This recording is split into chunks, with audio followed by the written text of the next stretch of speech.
This is Coach Clint with Online Coaching. This is part 3 to Building Your Leg series. Post-injury. I had a quad tendon tear in June. This footage here is basically my last physio visit, and to be honest with you, it's so basic that I really don't find it all that productive. All this stuff you can pretty much do on your own, and you end up doing on your own at home or in your gym on your own time anyhow. I don't find it informational. I hate being negative, but I'm basically not impressed, and I don't feel like I gained anything from it. At least with this injury. I'm sure there's injuries that they can possibly help you. A lot of it's babysitting people that aren't into health or fitness, and so I kind of understand that.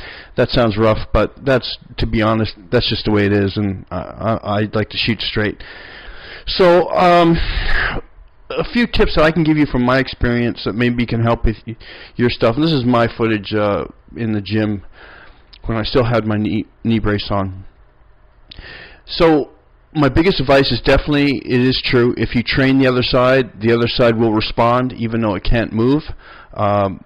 It seems to stimulate slightly. There is a small increase. I noticed the leg, the size came back, even if it was for 5%, for something that was just because I trained one side and not the other, and got 5% muscle stimulation from just doing the opposite side of your body. So if you ever hurt your bicep or your tricep, please don't stop training your other arm. It will help your other arm recover. I believe it stimulates the nervous system, and it's a circulatory structure. Our whole body, our nervous systems, our hormones, everything is one big circulatory system. So I believe that it is super beneficial to train the other side with your injuries. Also, with training your leg, once you can get the knee brace off, the exercise that you showed me, riding on the wall on a ball or just pedaling a bike, all that, I didn't really find that to do anything to me. So what I did was I piggybacked leg press, leg extension. And what I mean by that is I would let my left leg, the good leg, do like 80% of the work, and I would slowly involve the right. That seemed to really help, and that way I could monitor how much demand was on that leg, and if there was a slight ache, I could back off by letting the other leg take over. So I just kind of, babysat the right leg during most of the exercises. Also, I also did rack pulls, and I found that was a great way to stabilize the muscles around the knee, because you become very weak. I find that the teardrop muscle disappears, and it's very hard to bring back. So any of the movements that you do, try and do 3/4 to the top. In other words, almost locking out and engaging that particular muscle around the knee on the inside. And I just call it the teardrop muscle. That is definitely the one that is hard to bring back.